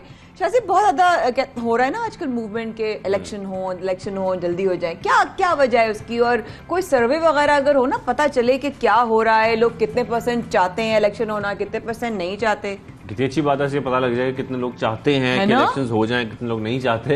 लेकिन इस वक्त मुल्क में देख रहे हैं मुख्तलिफ हिस्सों में वक्तन फ़वक्तन जो इलेक्शंस हैं, बल्दियानी इंतखाबात भी हो रहे हैं, कहीं पर आम इंतखाबात से मुताल्लिक़ कई मुतालबात भी किए जा रहे हैं। कुछ लोग कह रहे हैं कि ये इंतखाबात इसी साल हो जाएं, लेकिन हुकूमत को हम देख रहे हैं कि उनकी जो स्पोक्स पर्सन है वो खास वज़ीर इत्तलात जो है मरीम औरंगज़ेब साहिबा, वो कह रही है कि वक्त पर ही इलेक्शंस होंगे। तो ये सारी बातें तो हम देख रहे हैं, लेकिन लोगों का क्या मुतालबा? लेकिन हम जो है ना वो बगैर बिजली का जो लोड शेडिंग है वो खत्म करके जाएंगे, जब भी जाएंगे वो खत्म हो या ना हो, लेकिन इलेक्शंस वो कह रहे हैं कि हम वक्त पे करा देंगे। तो खैर हम ये देखते हैं कि लोगों का क्या कहना है, लोग क्या चाहते हैं, पाकिस्तान की आवाम क्या चाहते हैं कि इलेक्शंस वक्त पर हो, जल्दी हो जाएं, इसी साल हो जाएं, या फिर नहीं 2023 में जो वक्त मुकर्रर है इलेक्शंस के लिए उसी टाइम पर हो। तो इसी मामले पर बात करने के लिए आज हम देखेंगे गैलप सर्वे किया गया है। गैलप सर्वे हमेशा बहुत अच्छे सर्विस करता है कि पाकिस्तान में कितने फीसद लोग ये चाहते हैं कि इलेक्शन जल्दी हो जाएं, कितने फीसद लोग ये चाहते हैं कि इलेक्शन जो है वो 2023 में हो। तो इस सर्वे क्या कहता है, executive director Gallup Pakistan Bilal Gilani साहब हमारे साथ मौजूद है, उनसे बात करेंगे। बिलाल भाई कैसे हैं आप? गुड मॉर्निंग जी। अस्सलाम वालेकुम, आप कैसे हैं? अल्हम्दुलिल्लाह अल्हम्दुलिल्लाह। बिलाल भाई क्या ये मुमकिन है जो शाहजेब कह रहे हैं कि इस तरह का कोई सर्वे हुआ है कि कितने अफराद की राय थी, सर्वे का जो हिस्सा बने उनकी किस तरह से राय जो है वो सेग्रीगेटिंग हुई या डिविजनिंग हुई? जरा प्लीज गाइड करिएगा ना सर्वे के हवाले से। बिल्कुल। ये जो इशू है कि इलेक्शन जो है वो जल्द करा देने चाहिए या वक्त पर होने चाहिए, ये असल में इस वक्त दो जो सियासी धड़े हैं, एक पाकिस्तान तहरीक इंसाफ जिसका मुतालबा है कि जल्द इलेक्शन करा दिए जाए, और PDM जो कि इस वक्त बरसर इक़्तिदार है, उनका कहना है कि वो अब शायद वक्त पे नहीं 2023 में ही इलेक्शन कराएंगे। तो ये क्योंकि दो नारे हैं तो हम इसको गाहे बगाहे टेस्ट करते रहे कि लोग किस तरफ खड़े हैं। हमने अप्रैल में सर्वे किया, फिर मई में किया और अब जून में सर्वे किया। तो जो जून के नताइज है उनमें तकरीबन 2/3 पाकिस्तानी ये चाहते हैं कि जल्द से जल्द इलेक्शन करा दिए जाए, 2023 तक का इंतज़ार ना किया जाए। और इसमें अगर हम ट्रेंड देखें तो हमें नज़र आ रहा है कि जैसे जैसे वक्त गुजर रहा है, ये जो हुकूमत इस वक्त जो हुकूमत में है, इनका वक्त आगे आगे जा रहा है, तो लोग चाहते हैं कि जल्दी इलेक्शन हो जाए। अप्रैल में ये शरह 53% थी, जो कि अब बढ़ के 76% हो गई। तो मुतालबा इलेक्शन कराने का वो एक ज़ोर पकड़ रहा है। और अब ये सर्वे जो है तकरीबन 1200 अफराद से किया गया मुल्क भर में। इसमें रूरल, अर्बन चारों सूबों की नुमाइंदगी थी, यंग एंड ओल्ड अलाइक इसमें मौजूद थे, मर्द और ख्वातीन थे। अच्छा, इसमें हम देख रहे हैं जैसा कि आप जिक्र कर रहे हैं, तकरीबन 24-25% लोगों ने ये कहा है कि इंतखाबात जो है मुकर्रर वक्त पर हों, बाकी 76% ये कह रहे हैं कि इंतखाबात जल्द करा लिए जाएं। लेकिन साथ में बिलाल गिलानी साहब ये ज़रूर बताइएगा कि लोगों से ये भी पूछा गया कि इसकी वजह क्या है, वो ये क्यों कह रहे हैं कि इंतखाबात जल्दी कराए जाएँ? इस पे दो रीजंस हमारे सामने नजर आते हैं। एक तो ये कि पाकिस्तान में अनफॉर्चुनेटली जो डेमोक्रेटिक सिस्टम है उसका कुछ मिजाज इस तरह का है कि जब सियासतदान इलेक्शन के वक्त आते हैं तो उस वक्त वो वोटर को अहमियत देते हैं। तो क्योंकि वोटर अहमियत तभी महसूस करता है अपनी, जब इलेक्शन का वक्त करीब आए, इलेक्शन हो रहे हों, तो उसको लगता है कि उसकी कोई बात सुनेगा, उसके मसले की है कि हल की तरफ बात जाएगी। तो एक इलेक्शंस जो हैं उस लिहाज से एक पेरिनियल सा, एक मुस्तकिल बुनियादों पे लोग डिमांड करते रहते हैं, क्योंकि वो एक मोमेंट है जिसमें वो लीडर है और जो लीडर है वो उनसे वोट मांगने आता है, एक तरह का साइल है। मगर दूसरी आई थिंक एक जो वजह नज़र आती है वो ये कि इस वक्त पॉलिटिकल अनसर्टेनिटी बहुत ज़्यादा है, इंस्टेबिलिटी है। तो आवाम का एक ख्याल ये है कि अगर इलेक्शन हो जाए तो एक तरफ जो दूध का दूध और पानी का पानी हो जाए, कि इस वक्त एग्जैक्टली क्या पोजीशन है ये नज़र आता है।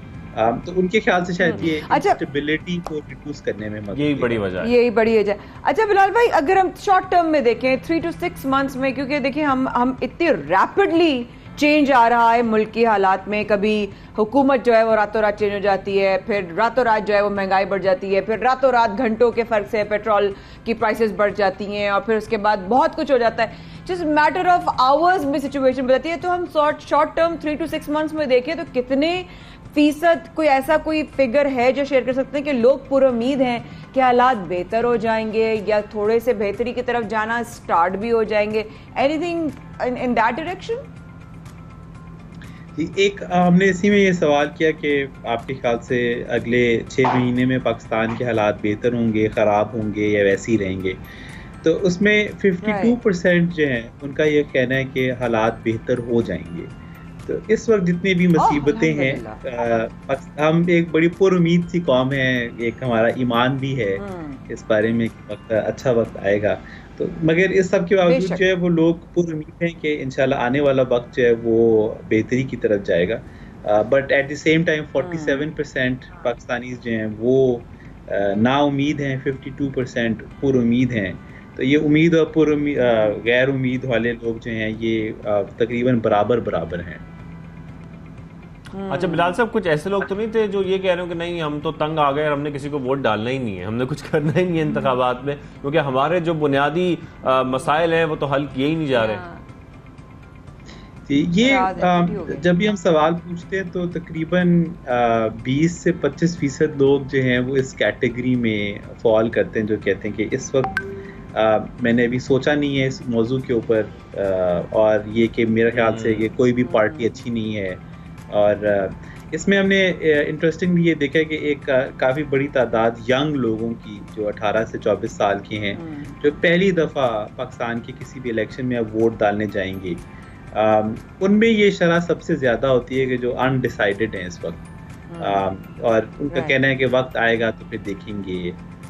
तो इस तरह के लोग मौजूद हैं, और ये आई थिंक जी बिल्कुल, और ये एक आई थिंक बहुत बड़ा इशू है कि जब भी इंस्टेबिलिटी हो पॉलिटिकल, तो उस वक्त जो है वो ये सियासतदानों से और सियासत से और डेमोक्रेसी से एक डिसएन्चांटमेंट में इजाफा होता है। तो इस वक्त कुछ उस तरह की भी एक फ़ज़ा मौजूद है पब्लिक ओपिनियन में कि जो सारे प्रोसेस से ही थोड़ा डिसएन्चांट और डिसइंटरेस्टेड होते जा रहे हैं। राइट। थैंक यू बिलाल भाई for always taking out time for सुबह सवेरे पाकिस्तान। हमारी पूरी टीम बहुत शुक्रगुजार आपके वक्त की और आपके सर्विस की भी, which are actually truly amazing and interesting. Thank you Bilal भाई, हैव अ गुड वन। अब चलते हैं जरा सा एक दूसरे इंटरनेशनल ओसिस की तरफ। और इंटरनेशनल खबरें जब आपको दुनिया का गोल चक्कर लगवाते हैं तो कभी कभी अजदे की खबर आती है, तो कभी कभी कोई और खबर आती है। तो लेकिन आज क्या खबर दे रही हैं? आज बड़ी मजेदार है। I think that's one of my interest के दूसरी जंगे अजीम के दौरान फिलीपींस में डूबने वाली अमेरिकन शिप यानी बहरी जहाज जो है उसके बाकियात मिल गए जनाब। उसके जनाब यस गोताखोरों ने जनाब सेमी बी के टूटे फूटे जहाज को फिल्माया, जबकि उसकी तस्वीर भी बनाई है और आप देख रहे हैं इस पर तौनेर भी आपको नजर आ रहा होगा। रिपोर्ट में बताया गया है कि दूसरी जंग अजीम के दौरान सैमुअल बी रॉबर्ट्स नामी जहाज फिलीपीन के साहिलों में 7,000 मीटर गहराई में डूब गया था शाहजेब। और ये तस्वीर देखे से मुझे बड़ा मजा आता है ये कि इतने साल पुरानी जो तस्वीर, मतलब जो तस्वीर अब ली हैं, ये जो इसके पुर्जे हैं बकायदा, मतलब उसके कितने पुराने पुर्जे हैं। इमेजिन, अब आप ये देखिए कि अमेरिकन और जापानीज बहरिया का जब वो उनके आमना सामना हुआ था जबकि बात तोपें चली थी, गोलाबारी हुई थी, ऐसा हुआ था ना। और वो वाली बात है कि जहाज में 224 अफराद ट्रैवल कर रहे थे, जिसमें से अबाउट लाइक 89 जो है वो हलाक हो गए थे। बकिया जो है उनको पता है जो कितने 135 को 50 घंटे बाद बचा लिया गया था। 50 घंटे तक लेकिन सरवाइव कैसे किया 50 घंटे? मैं सोच रही हूँ वो मतलब लेकिन जंगी सही फौजी उनकी सारी ट्रेनिंग जो है ना उस जमाने में पता चल गई होगी। लेकिन 50 घंटे बाद जो बचे होंगे तो उनकी क्या स्टोरीज होंगी, किस तरह वो डूबे थे, किस तरह एक दूसरे को बचाने की कोशिश की थी। There is so much history to it. लेकिन एक बाप ऐसा है भारत का जो अपने पैसे नहीं बचा सका, और वो पैसे क्यों नहीं बचा सका? उसके 39 लाख रुपए खर्च हो गए। कैसे खर्च हुए? वो ऐसे खर्च हुए, उनका जो बेटा है वो ऑनलाइन गेमिंग का जो है वो बड़ा शौक है, रखता है, और वो ऑनलाइन गेमिंग कर रहा था, और उसमें खसूसियात, गेम के अंदर खसूसियात खरीदने के लिए, मुख्तलिफ असला खरीदने के लिए, और जो हम देखते नहीं बहुत सारे फंक्शंस आपको हासिल करने के लिए एक अमाउंट पे करनी पड़ती है। तो उन्होंने एक कार्ड ऐड किया हुआ था उसमें, जो कि वालिद साहब का कार्ड था, और ऑटोमेटिकली उस गेम में से जो पैसे वो डिडक्ट होते रहे, डॉलर्स में डिडक्ट होते रहे, और इतने डिडक्ट हो गए कि तकरीबन 39 लाख उनके अकाउंट से गायब हो गए। जिसके बाद उन्होंने बैंक से रब्ता किया, उनके वालिद ने कि अचानक मेरे पैसे कहाँ चले गए, वो परेशान हो गए, और फिर बैंक वालों ने उनको बताया कि ये ऑनलाइन गेम के जरिए आपके पैसे कटे। लकीली आपको पता चल गया कि दफा तो आपको पता ही नहीं होता, क्योंकि आपकी इंटरनेशनल ट्रांजैक्शन हो भी जाती है और बैंक वाले कहते हैं इंटरनेशनल ट्रांजैक्शन हुई है, हमें नहीं पता कहाँ हुई है। तो शुक्र करें आपको पता तो चल गया कि आपका घर का बेदी लंका ढाई वाला सिनेरियो हो गया। लेकिन प्रोग्राम में बहुत कुछ बाकी है, प्लीज डू स्टे विद अस।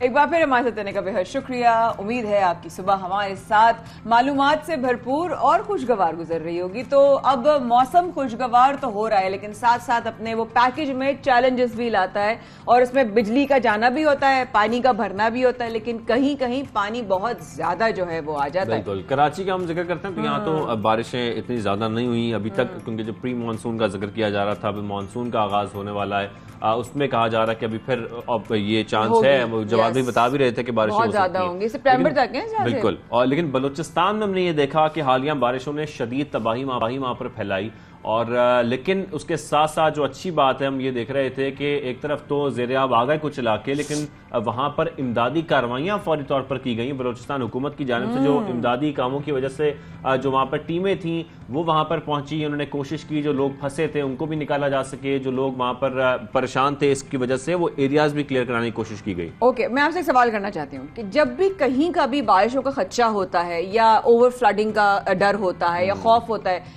हुकूमत का कितना बड़ा कैरेक्टर होता है शाहजेब कि जब वो उसकी सारी रेस्क्यू मिशंस, रेस्क्यू ऑपरेशंस को वो ऑपरेट कर रहे हो, देख रहे हो, उसका कितना बड़ा हाथ होता है? अच्छा, जितना सबसे जो इम्पोर्टेंट बात है ना इसमें वो ये कि आप एक प्री प्लान इस चीज को कर लें कि जब आपको डिपार्टमेंट बता देते हैं, महकमा मौसमियात बता देता है कि बारिश का खदशा है, तो उसकी तैयारी कर लेना पहले से, ये बहुत इंपॉर्टेंट बात है। और सूबाई हुकूमत बलूचिस्तान की हमने खासतौर पर उनको देखा, अप्रिशिएट भी हम इस बात पे करेंगे कि उन्होंने बहुत अच्छा काम किया और तूफानी बारिशों की वजह से जो नुकसान हो सकता था उससे बचाने की पूरी कोशिश की गई है, इमदादी कार्रवाइयां जो है वहां पर की गई। लेकिन अब जो खदशा है आने वाली बारिशों का, उस हवाले से क्या तैयारियां की गई हैं? तर्जुमान बलूचिस्तान हुकूमत फराह अजीम शाह साहिबा हमारे साथ मौजूद है, हम करेंगे। फराह साहिबा, बहुत शुक्रिया वक्त देने के लिए। सबसे पहले तो फराह साहिबा बताएगा जो हालिया बारिशें हुई हैं उससे कितना नुकसान पहुंचा, क्या हुआ?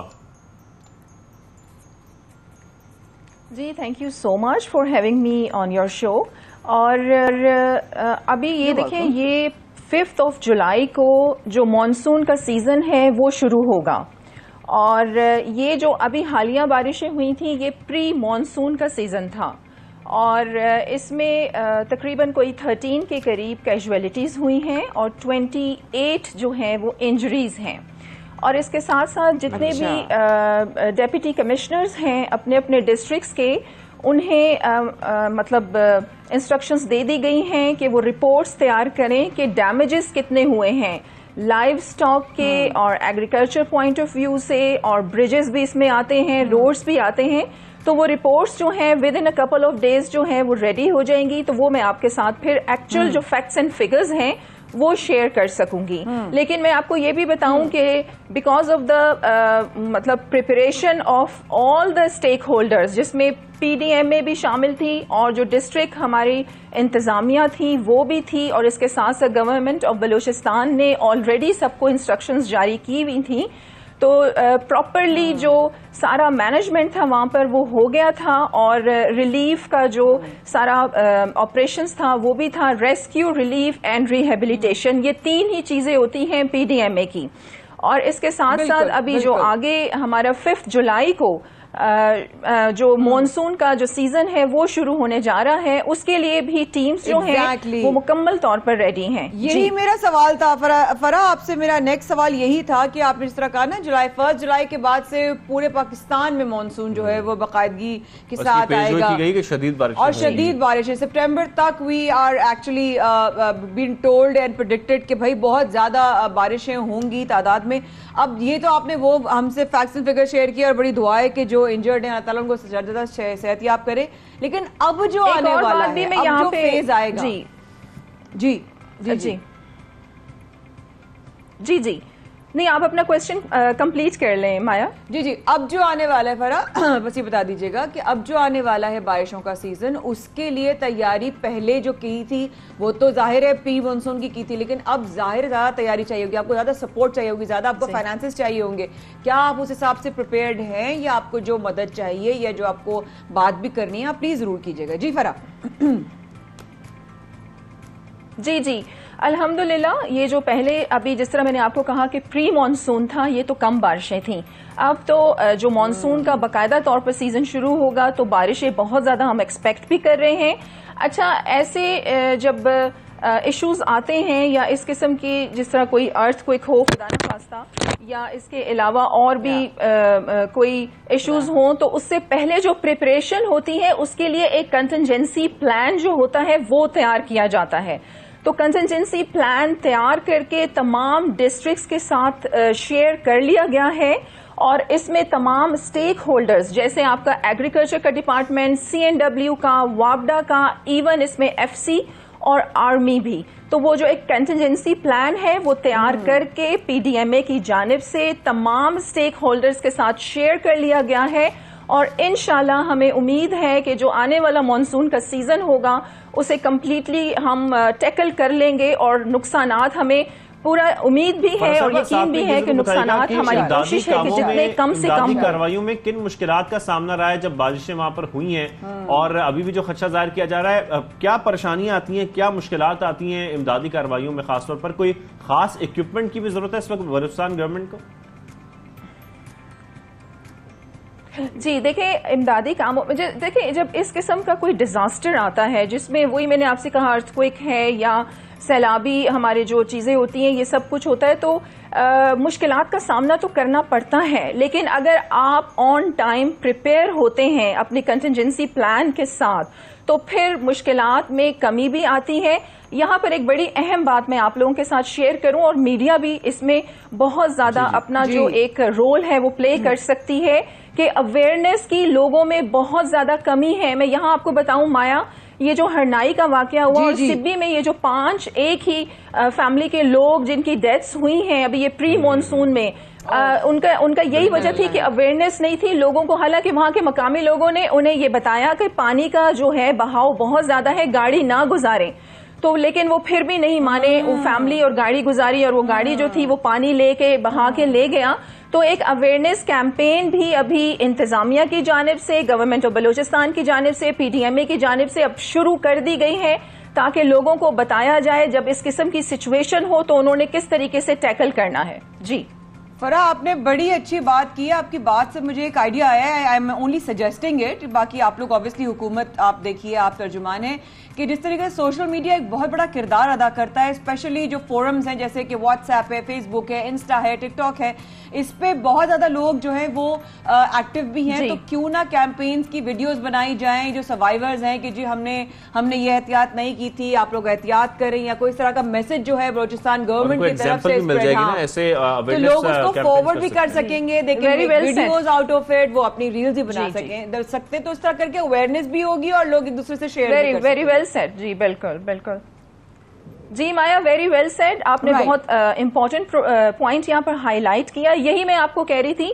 कि इस किस्म का जो अवेयरनेस कैंपेन है वो शुरू कर दी गई है और बहुत जल्द आप सोशल मीडिया पर और मीडिया पे इस किस्म के जो वीडियोस हैं वो भी देखेंगे। जी बिल्कुल ठीक है। नहीं हमें करते करते एकदम से ख्याल आया, ऑब्वियसली बिकॉज हम परेशान इसलिए भी हैं कि हम जहां तरसते हैं बारिशों को, वहां पर आने से पहले उसकी घबराहट भी होती है कि अल्लाह खैर की बारिश हो, बाराने रहमत हो, कि जो भी हो वो रहमतों के साथ आए, ना किसी की जान को ना माल को किसी तरह का नुकसान पहुंचे। पाकिस्तान की सरजमीन के लिए भी अच्छा है, हवा के लिए भी अच्छा है, सेहत के लिए भी अच्छा है। बारिश का पानी कितना सेहत के लिए अच्छा होता है, but then again we have to be very very careful. Thank you Farah, आपने वक्त भी निकाला, बट बहुत सारी दुआएं भी हैं। अल्लाह करे आने वाले मॉनसून से पहले अच्छी तैयारियां हो कि नुकसान अल्लाह पाक बिल्कुल ना हो, लेकिन अगर हो तो माल का हो, जान का ना हो, वो भी इतना कि किसी को एक्सट्रीम नुकसान हो। Thank you so much. तर्जुमान बलूचिस्तान हुकूमत फरा अजीम शाह हमारे साथ थी and always a pleasure having you on the show. बहुत सारी दुआएं बलूचिस्तान के लिए, पूरे पाकिस्तान के लिए, और बहुत सारी दुआएं उन लोगों के लिए भी, क्योंकि जो नजर है ना वो बहुत बड़ी नेमत है। आंखों में रोशनी, आंखों में नूर और आंखों का सही होना एक बहुत बड़ी नेमत है। हम उनको खुद से नुकसान पहुंचाते हैं, लेकिन कुछ ऐसी चीजें जिनके बारे में हम लोगों को पता होता है, कुछ चीजें हम एक्सपर्ट से पूछते हैं, तो क्यों ना सबको दिखाएं कि हमने एक्सपर्ट से बात की। वो क्या हुई आंखों के बारे में? कि कितनी बड़ी नेमत होते हैं शाहजेब, आंखों से सीरियसली अगर एक आप छोटी छोटी कहते हैं ना, तो तुम अपने परवरदिगार की कौन कौन से नेमतों को जुटलाओगे, तो आंखें वाकई में अगर आंखों में हल्का सा भी जल्दी कुछ आ जाए, वीक हो जाए सर, मेरे obviously we all wear glasses, हम लोग को पढ़ने के लिए देखने के लिए जरूरत होती है, लेकिन अगर ठीक हो जाती है, या वो टाइम जिसमें बिल्कुल ठीक थी कितना अच्छा था। लेकिन आजकल आप देख रही हैं हर बच्चे की, हर बड़े की जो आंखें कमजोर होती जा रही हैं, आई साइट का प्रॉब्लम बहुत बढ़ता जा रहा है। हालांकि जो हमारे बुजुर्ग हैं उनको कभी इतना प्रॉब्लम नहीं होता ना, बुजुर्ग होने के बाद उनको ये प्रॉब्लम हुआ था।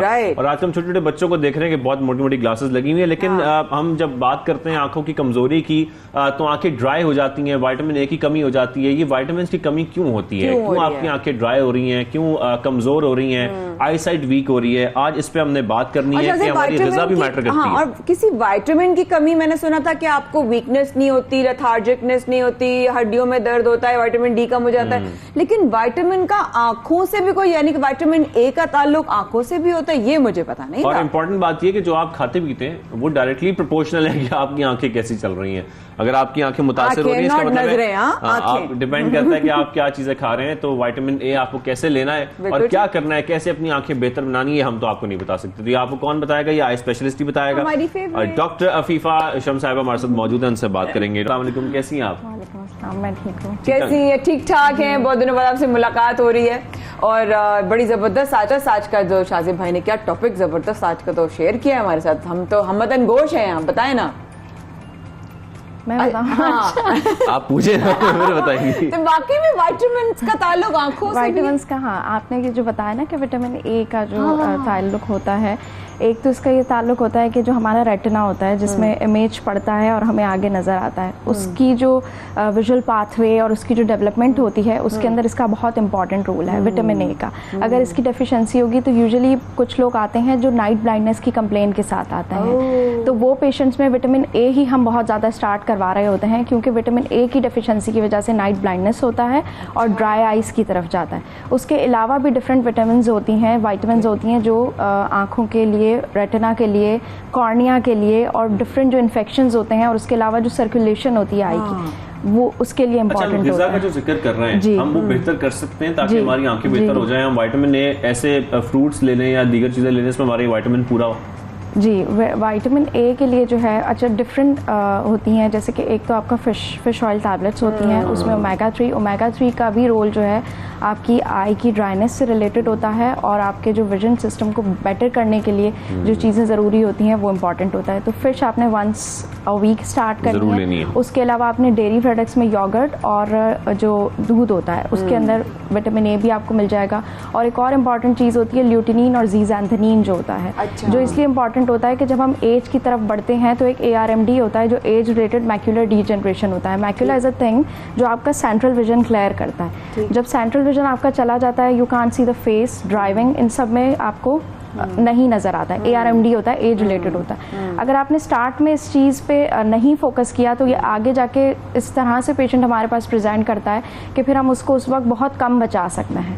तो उस वक्त भी विटामिन ए और एक पूरा कॉम्बिनेशन आई का विटामिन डिफरेंट होता है। इट्स नॉट लाइक दैट कि सर्बेक्सी खा लिया आपने और आपकी आंखों को मिल गया। इसमें ल्यूटिनिन होता है, ज़ीज़ैंथेनिन होता है, जिंक होता है। जिंक भी इंपॉर्टेंट होता है आई के लिए। और नाम तो मैं उस टैबलेट का यहाँ नहीं लूंगी, बट इट्स अ कॉम्बिनेशन। अक्सर होता है लोग ना अचानक से कहते हैं मेरी आंखें कमजोर हो रही हैं, मुझे नजर नहीं आ रहा, तो फौरन एक मशवरा आता है, जैसे आपने कहा ना खाने पीने, इस तरह फौरन लोग कहते हैं गाजर खाइए, गाजर खाओ और क्या कहते हैं बादाम खाओ और आंखों में जो है ना वो पता नहीं क्या क्या डालो, पता नहीं क्यों डालो, डालो तो कुछ भी नहीं डालो अनटिल एंड अनलेस जब तक आपकी आंखों में कोई सिम्टम्स नहीं होते हैं। गाजर के अंदर बीटा कैरोटीन होता है, this is also rose water से बहुत कहते हैं। रोज वाटर तो खराब है, no it's not fine. Last time doctor साहब ने मना किया था रोज वाटर नहीं डालना। मैं पहले भी आप लोगों को बता के गई, मत डालें रोज वाटर खुदा के वास्ते आंखों में।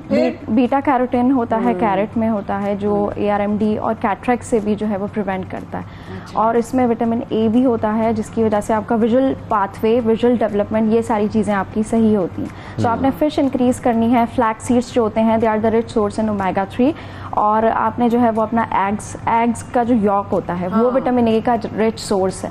डेयरी प्रोडक्ट्स हो गए और विटामिन सी भी इंपॉर्टेंट है, जैसे कि ऑरेंज जूस आपने ले लिया, सिट्रस फूड ले लिए, तो उससे जो आई की ब्लड वेसल्स हैं वो नरिशमेंट उनको मिलती है। तो ऑब्वियसली जब आप जिस चीज़ को नरिशमेंट अच्छी मिलेगी तो यू कैन सी बेटर, आपकी आई हेल्थ अच्छी होगी। आपकी सरफेस डिसऑर्डर्स विटामिन ए के कम लेने की वजह से होते हैं। विटामिन ए से अगर हम देखते हैं तो फिर इसके असरात ये होते हैं कि आपकी आंखें ड्राई हो जाती हैं। जी, ड्राई भी होती हैं और आप नाइट ब्लाइंडनेस की तरफ जाते हैं। ज़ीरोफ्थैलेमिया इसका सिवियर कंडीशन होती है जिसके अंदर बहुत ड्राइनेस के साथ पेशेंट, बहुत ड्राई वेदर्स में जाके, इस तरह अभी शायद सऊदीया में, सऊदीया इज वेरी ड्राई वेदर, ये सारी मिडिल ईस्ट की जो कंट्रीज है वेरी ड्राई। तो वहां पर ना मैं बार बार अपनी आंखों को ना मल रही थी क्योंकि वो जाहिर है थोड़ा ड्राई वेदर होता है। बट एक चीज मैंने आपसे 2 सवाल एक साथ करने, वो ये डॉक्टर साहब कि अक्सर जगहों पे दर्द हो, तकलीफ हो, हम कहते हैं ऑयल लगाएं, मसाज करें, अच्छा हो जाता है। आंखों पे कोई अगर जोर से प्रेस करता है तो अच्छा लगता है, ठीक है। अगर हम इसको ऊपर से हल्के हाथ से मसाज करें तो क्या वो ठीक है हमारे लिए या नहीं?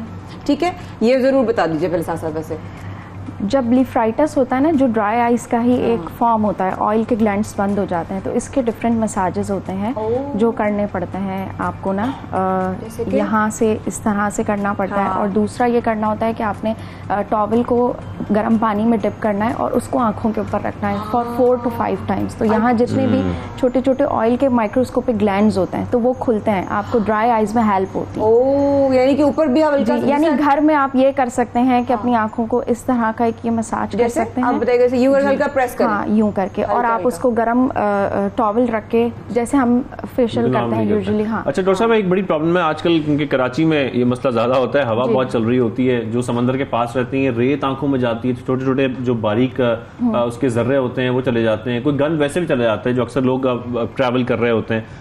आपको आंखें साफ कैसे करनी है? अगर आपको पानी से धोनी है, ये तरीका ठीक है या कुछ और तरीका भी अपनाया जा सकता है? आप लोग सिंपल जो है किसी भी मेडिकल स्टोर पे जाके आप उनको बोलते हैं हमें आर्टिफिशियल टीयर ड्रॉप्स दे दें।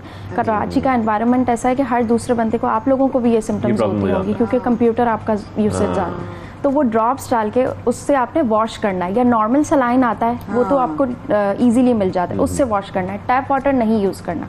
टैप वाटर में अकैंथ अमेबा होता है जिसका ये ग्रोथ ही जो है वो फ्रेश वाटर में होती है, तो उससे कॉर्निया का बहुत डेडली इन्फेक्शन हो सकता है, केराटाइटिस जिसे कहते हैं। और जब आप में विटामिन ए की डेफिशिएंसी होगी, आपने पानी डाल दिया, तो आपका कॉर्निया बिल्कुल प्रोन होता है कि कोई भी इन्फेक्शन हो सकता है। और कराची में तो खासतौर पर पानी का ये भी बड़ा मसला है कि पानी इतना साफ है भी नहीं। जी हाँ, अगर डॉक्टर साहब एक सवाल ये है कि विटामिन ई जो है वो कितना ज़रूरी है हमारी आंखों के लिए, और खाने पीने की कौन कौन सी चीज़ें जिससे विटामिन ई या विटामिन ए का जो है वो आप अपनी बॉडी में जो है खुराक के जरिए ले सकते हैं? आलमंड्स में जो है वो विटामिन ई मिलता है और ये रिच सोर्स है। आलमंड आप ऐसे ही चलते फिरते ले लें, ज़्यादा भी आप नहीं ले सकते क्योंकि उसके दूसरे प्रॉब्लम होते हैं और ये सब चीज़ें स्टार्ट हो जाती हैं।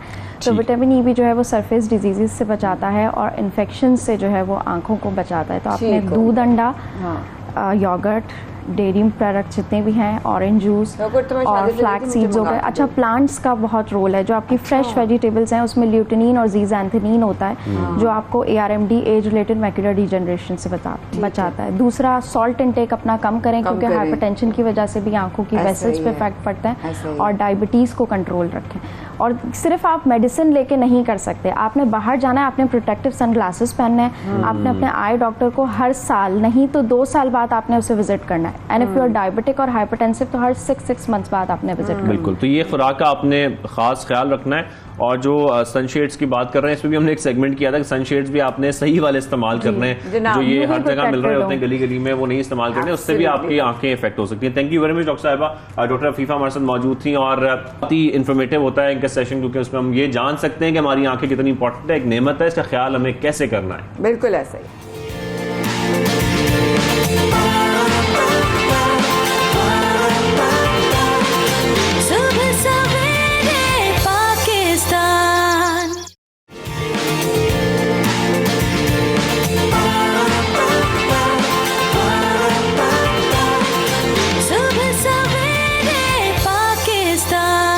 आप देख रहे हैं सुबह सवेरे पाकिस्तान, माया खान और शाहजेब अहमद के साथ। अच्छी खबर ये मैं लेके आया हूँ आपके लिए, बल्कि माया भी मेरे साथ लेके आई है। अच्छी खबर ये है कि कराची वालों के लिए जो सफरी सहूलियात है उसमें बेहतरी आ रही है, जो कि बहुत अच्छी खबर है, बहुत ज्यादा, क्योंकि कराची में ये बहुत मसाइल हैं ट्रांसपोर्टेशन के, लोगों को ट्रैवल करना होता है, अपने दफातर जाना होता है, और हम कोई ऐसा अच्छा जो मीडियम है वो नहीं देखते थे, लेकिन अब आहिस्ता आहिस्ता काफी बेहतरी आ रही है। बाकायदा अब तो मेट्रो की हम बात करें, चाहे हम बात करें, इसके साथ साथ अब जो पीपल्स बस सर्विस का बाकायदा आगाज हो गया है ग्रीन लाइन के बाद। इसका इफ्तिताह जो है वो chairman peoples party Bilawal Bhutto साहब ने किया है। साथ ही पहले मनडे की अगर हम बात करें तो ये bus service model colony Malir से टावर तक शुरू की जा रही है। बिल्कुल ऐसे ही, लेकिन एक बहुत अच्छी बात इसलिए भी है क्योंकि इस वक्त जो पेट्रोल की प्राइसेस वगैरह सब बढ़ रही हैं, तो लोग इस वक्त पब्लिक ट्रांसपोर्ट की तरफ आ रहे हैं। Then they were really looking forward कि कब ये जनाब सफरी जो है आसानी होगी और सहूलियत लोगों को दी जाएगी। हमारे साथ मौजूद हैं शर्जील मेमन साहब, वजीर ट्रांसपोर्ट। अस्सलाम वालेकुम शर्जील साहब, welcome to the show. Good morning. वालेकुम सलाम जी, good morning. I hope all is well. सबसे पहले तो मुबारकबाद, और आपको भी और हमको भी और तमाम शहर को भी मुबारकबाद कि ये पहला मरहला जो है माशाल्लाह कराची में कितने जो है ये आगाज भी हुआ। क्या अपडेट्स हैं कि कैसा रहा आगाज so far? How has it been Sharjeel साहब? थैंक यू वेरी मच जी फॉर इनवाइटिंग मी। हाँ जी, बिल्कुल, ये मैं समझता हूँ कि जी कराची के शहरियों को, आपको, हम सबको इस चीज़ की मुबारकबाद हो और ये भी मैं वादे करते चलूँ कि this is not the only project.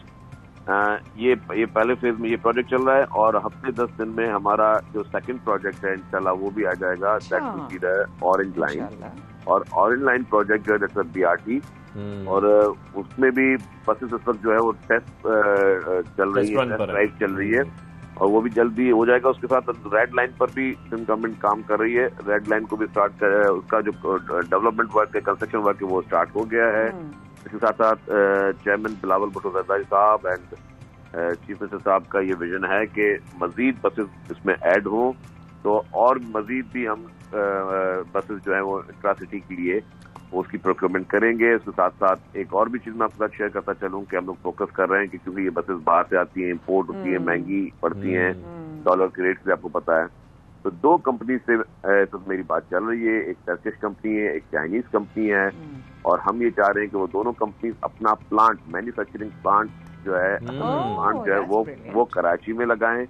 उससे 2 फायदे होंगे, एक तो इन बसेस की कॉस्ट कम हो जाएगी, सेकंड बाहर से इन्वेस्टमेंट आएगी और थर्ड जो वो ये होगा कि यहाँ के लोगों को रोजगार मिलेगा, जॉब अपॉर्चुनिटी क्रिएट। और रोजगार के साथ साथ जो सबसे बड़ा मसला है कराची का, वो उसमें बहुत ज्यादा बेहतरी आएगी। सर ये तो बहुत अच्छी खबर है, लेकिन साथ में जरूर बताइएगा कि पहले मरले की अगर हम बात करें तो कितने रूट्स पर कितनी बसें चलाई जा रही हैं पीपल्स बस सर्विस की? देखिए जी, ये 240 बसेस का जो पहली लॉट है ये 7 मुख्तलिफ रूट पे चलेगी और इसमें जैसे एक रूट जो है वो कल स्टार्ट किया गया है। एक रूट जो हमें हमारे वेंडर हैं NRTC कंपनी, उन्होंने कमिटमेंट की है कि वो 1 जुलाई को चलाएंगे, मतलब 3-4 दिन के बाद। तो उसके बाद फिर जो नेक्स्ट रूट होगा वो 15 जुलाई की उन्होंने किए, क्योंकि इनमें बस की इंटीग्रेशन और उसके जो पूरे इसके लवाजमात हैं और उसके कुछ क्राइटेरियाज हैं which we have to fulfill। वो करने के बाद ही वो पब्लिकली खुल जाती है। आई कैन अंडरस्टैंड कि लोगों में थोड़ी बहुत एंग्जाइटी और चीजें होती हैं, लेकिन थोड़ा सा और पेशेंस कर लें। हम रूट बाय रूट खोलना चाह रहे हैं ताकि कहीं पे अगर कोई प्रॉब्लम्स आ रहे हैं तो वो दूसरे रूट पे ना आए, ताकि वो जो है रेक्टिफाई हो सके। बिल्कुल सही कह रहे हैं। अच्छा शरीफ साहब, एक चीज जो है खदशा हो रहा था कि बारिशें अभी आने वाली हैं, how prepared are we for that season, because सितंबर तक जो है मानसून रहेगा। Are we well prepared, because obviously challenges तो आएंगे हमें। जी शरीफ साहब। बिल्कुल जी, आपने सही इसको रेज किया है। हमने सारी चीजों को भी देखा है कि हम उन सारे रूट पे चला रहे हैं जहाँ पे इंशाल्लाह ताला बारिश अगर हो भी रही होगी तो बसेस भी चलती रहेंगी और इनको स्टॉप भी नहीं किया जाएगा। अब सर साथ में क्योंकि हम ये भी देख रहे हैं कि बस का बाकायदा आगाज कर दिया गया है और हमारी तो कोशिश होगी कि हम आपके साथ इस बस में सफर कर सकें ताकि हम ये दिखाएं लोगों को कि कराची में अब किस किस्म की बसों का आगाज कर दिया गया है, इफ्तिताह कर दिया गया है, जो अब आवाम की सहूलत के लिए होंगी। जी, you are more than welcome.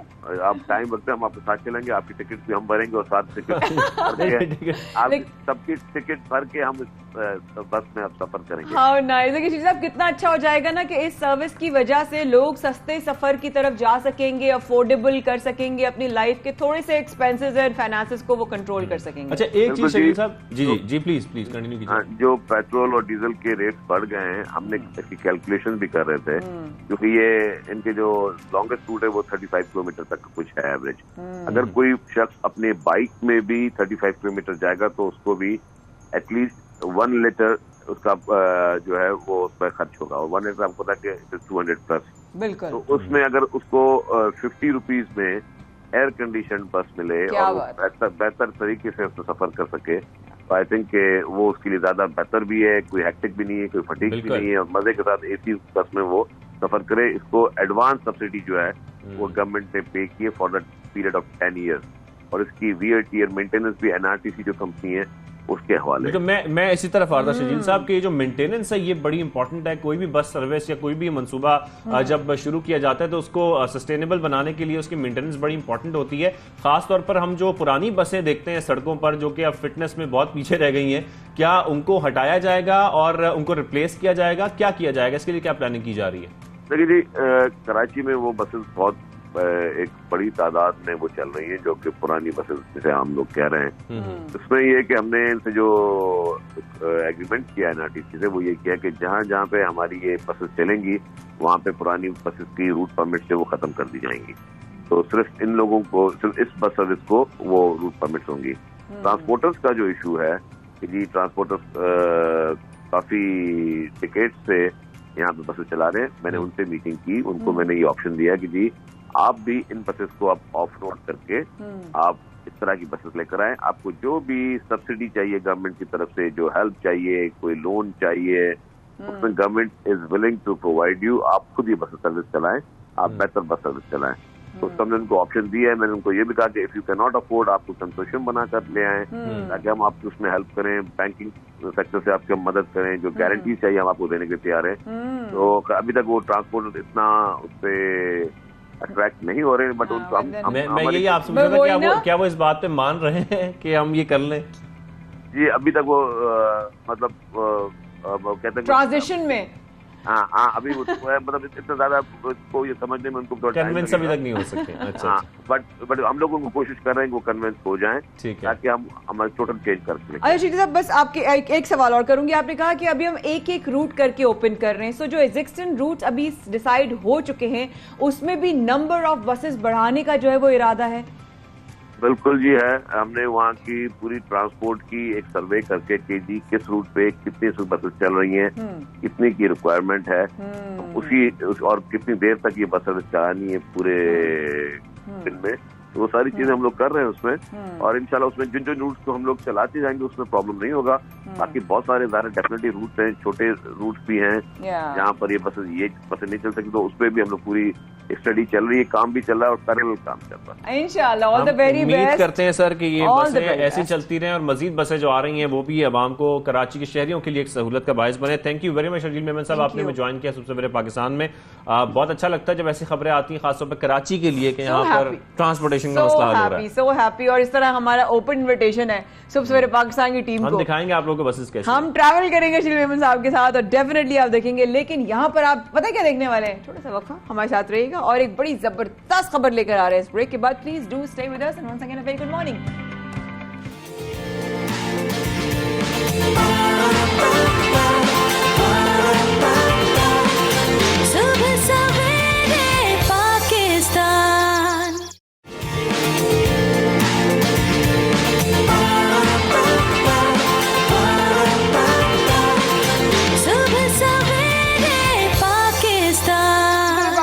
एक बार फिर हमारे साथ रहने का बेहद शुक्रिया। एक और अच्छी बात और खबर के साथ आपकी खिदमत में एक बार फिर हाजिर हैं। जब पाकिस्तान की तरक्की की बात होती है हम खुश होते हैं, पाकिस्तान का झंडा जहां जहां दुनिया में लहराता है हम खुश हो जाते हैं। जाहिर छोटी छोटी खुशियां हमारी, छोटी छोटी खुशियां, क्या ख्याल? बिल्कुल, पाकिस्तान का सबसे लाली परचम जिन्होंने लहराया है वो है रेसर इनाम अहमद, जो दुनिया भर में पाकिस्तान का नाम रोशन कर रहे हैं क्योंकि वो फार्मूला कार, जो कि पाकिस्तानी रेसर है फार्मूला कार के, उन्होंने 4th पोजीशन हासिल भी की है। हाल ही में अमेरिका में रेसिंग के दौरान ऊंची उड़ान उन्होंने उड़ी। इनाम ने इंडी प्रो 2000 सीरीज में 4थी पोजीशन हासिल की है। उनसे आज हम मुलाकात भी करवाएंगे आप लोगों की, उनके फार्मूला रेसर्स वैसे मुझे बड़े पसंद है और मैं चाहता हूं उनसे हम बातें करें। बिल्कुल बिल्कुल, उनसे शुरू करते हैं। और इनाम, आप thank you so much programme में हिस्सा लिया, thank you so much for being on the show. आपसे पहला सवाल हम उर्दू में ही करेंगे क्योंकि ऑब्वियसली आप पाकिस्तान का झंडा लहरा रहे हैं। What has been your position, अगर यानी कि हम पूछें कि आपकी जॉन कॉस्ट रेसिंग कंपटीशन में आपकी पोजीशन कैसी रही है? जी, आखिरी रेस मैंने जंकोस के लिए की थी। अल्हम्दुलिल्लाह खुशकिस्मती से मैं पोडियम पर तीसरे नंबर पर रहा। मैं बहुत खुश हूँ। मेरा ये सीजन पोडियम फिनिशेस के हिसाब से बहुत ही बेहतरीन रहा। बहुत जल्द एक और रेस होगी। अच्छा इनाम, इसके साथ साथ ये भी बताएगा, पाकिस्तानी यूथ में हम बड़ा पैशन देख रहे हैं लेकिन वो प्रोफेशनल रेसेस नहीं बन पाते, इसके पीछे क्या रीजन है? मेरे ख्याल में पाकिस्तानी नौजवानों की रेसिंग में शामिल ना होने की वजह है कि उनके पास सहूलियात मैसर नहीं है। मैं जब 8 साल का था तो मैं यूरोप में रेस लगा रहा था। यूँ कहें कि मैं रेसिंग के मरकज में था। और अगर आप बेहतरीन रेसर बनना चाहते हैं तो आपको यहाँ रेस लगाना होगी। मैं छोटी उम्र से ही दुनिया के बेहतरीन ड्राइवर्स के साथ रहा और उनमें से कुछ अब फार्मूला 1 में है। तो आप पाकिस्तान में शुरुआत कर सकते हैं, लेकिन जब आप अच्छे सतह पर पहुँच जाते हैं तो आपको यूरोप में भी रेस में आना होगा ताकि आपको आला सतह पर रेस का मौका मिल सके। इनाम, आप मुख्तलिफ ममालिक में रेसिंग भी करते हैं, अमेरिका में भी आपने रेसिंग की। जब वहां पर पता चलता है कि आपका ताल्लुक, आपकी रूट्स जो है वो पाकिस्तान से हैं, तो क्या सुनने को मिलता है? किस तरह के लोग जो है आपको ग्रीट करते हैं?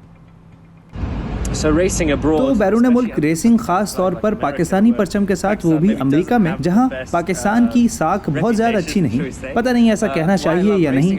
मुझे वहां पर रेसिंग क्यों पसंद है? जब मैं अच्छी कारकर्दगी का मुजाहरा करता हूं तो वो खुश होते हैं और इससे पाकिस्तान का पॉजिटिव इमेज सामने आता है और लोगों की पाकिस्तान में दिलचस्पी बढ़ती है और मुझे खुशी होती है।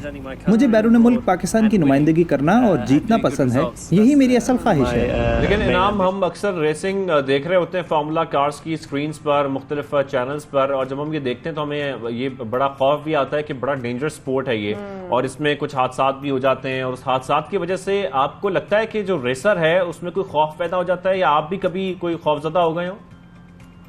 रेसिंग में बहुत से हादसा तो होते ही हैं। हर खेल में आप अपनी गलतियों से सीखते हैं, तो मेरे काफी बड़े और खौफनाक हादसा हुए हैं, लेकिन ये वाकई मुझे रेसिंग से रोक नहीं सके, बल्कि ये मुझे ज्यादा थ्रिल देता है, रोकता नहीं है। कुछ भी हुआ उसने मुझे गाड़ियों के मजीद करीब किया। हादसात रेसिंग का हिस्सा हैं, आप कुछ नहीं कर सकते, ये तो होंगे। हम सब जानते हैं रेसिंग करना आसान भी है, खतरनाक भी है, लेकिन कितना अहमियत रखता है जहनी और जिस्मानी सेहत के लिए। जिस्मानी नुक्ते नज़र से बात करूं तो बर्दाश्त ज़रूरी है, क्योंकि हमारी रेस लंबी होती है, तकरीबन 2 घंटे तक। हमारे दिल की धड़कन 200 फी मिनट तक जाती है। जब हम तनाव में कार चला रहे होते हैं, स्टीयरिंग की परेशानी बहुत भारी है। हमारे पास पावर स्टीयरिंग नहीं है, हमारे कंधे अच्छे हैं। रेस के दौरान ग्रेविटी फोर्स बहुत ज्यादा होती है, बिल्कुल ऐसे जैसे फाइटर पायलट को जमीन पर महसूस होती है। रेसिंग कार बुनियादी तौर पर एक फाइटर तैयार है। हम इसी तरह की जी फोर्स को फाइटर पायलट की तरह खींचते हैं। वाकई इसके लिए मेंटल और फिजिकली आपको बड़ा स्ट्रांग होना चाहिए, तभी आप ये रेसिंग कर सकते हैं। आप साथ में मेंटली स्ट्रांग होने के साथ साथ ये भी कहा जाता है कि फाइनेंशियली स्ट्रांग होना बड़ा जरूरी है, क्योंकि ये बड़ा एक्सपेंसिव स्पोर्ट है, और इसके लिए जो फार्मूला कार आती है वो भी बहुत एक्सपेंसिव है। ऐसा है कि बड़ी ये जो हॉबी है बड़ी एक्सपेंसिव है। बुनियादी नुक्ता नजर है, मैं हर रोज इस खेल को जीता हूँ। मेरे दिन का हर लम्हा मैं या तो ट्रेनिंग कर रहा हूँ या कारों पर काम कर रहा होता हूँ, स्पॉन्सर्स हासिल कर रहा होता हूँ। मेरी पूरी जिंदगी रेसिंग के लिए है, लेकिन मैं खुशकिस्मत हूँ कि मेरे पीछे अच्छे स्पॉन्सर्स हैं जिन्होंने मुझे छोटी उम्र से ही सपोर्ट किया। मेरा एक बहुत अच्छी रेसिंग टीम से मुआहदा है और वो मुझ पर यकीन रखते हैं और मैं उन पर यकीन रखता हूँ, और हम एक साथ मिलकर बहुत अच्छे नताइज हासिल कर रहे हैं। वो मुझे एक बहुत अच्छी रेसिंग कार फराहम करते हैं। हमारे साथ बहुत बहुत मुबारकबाद, ऐसे ही रेस करते रहिए, पाकिस्तान का नाम रोशन करते रहिए, क्योंकि जैसे कि आपने कहा कि पॉजिटिव इमेज पाकिस्तान का जाता है, और हम यही चाहते हैं कि पाकिस्तान का इमेज पॉजिटिव हो। लेकिन कहीं कहीं सिचुएशन, कहते हैं ना, अपने घर में हालात जैसे भी हो, बाहर अच्छे दिखने चाहिए, बाहर को हमारा कभी तमाशा नहीं दिखना चाहिए। ग्लोबली इमेज हमारा अच्छा, ग्लोबली हमारा इमेज अच्छा। लेकिन जो अद्वियात हैं, जिसमें फर्ज करें सबसे पहले हालात का असर इंसानी दिल और दिमाग पर, और अंदरूनी मामला है हमारा, एग्जैक्टली हमने घर के अंदर आ गए। और हमारी जब हमारी तबीयतें खराब होती हैं, तब सबसे पहले हम कहते हैं सर भारी हो रहा है, सर दर्द हो रहा है, जिस्म पे दर्द हो रहा है, बुखार चढ़ा है, और उसी वक्त आपको जरूरत पड़ती है सबसे बेसिक उस दर्द की गोली की जिसकी किल्लत हो चुकी है अब मार्केट में शाज़ेब। और अगर मैं बताऊं, आप जिक्र कर रही हैं पेनाडोल का, बिल्कुल ऐसा ही है। पेन किलर्स जो हैं, जो कि बुनियादी जरूरत इवन बन चुकी है, इवन डॉक्टर के पास भी आप जाएं, सबसे पहले आपको जो प्रिस्क्राइब की जाती है वो पेनाडोल ही होती है, या उसमें शामिल जरूर होती है प्रिस्क्रिप्शन में। तो पेनाडोल का दस्तयाब होना तो मार्केट में वैसे ही बड़ा इंपॉर्टेंट है, लेकिन पेनाडोल के साथ साथ हम ये देख रहे हैं कि ये तो गायब हो चुकी है।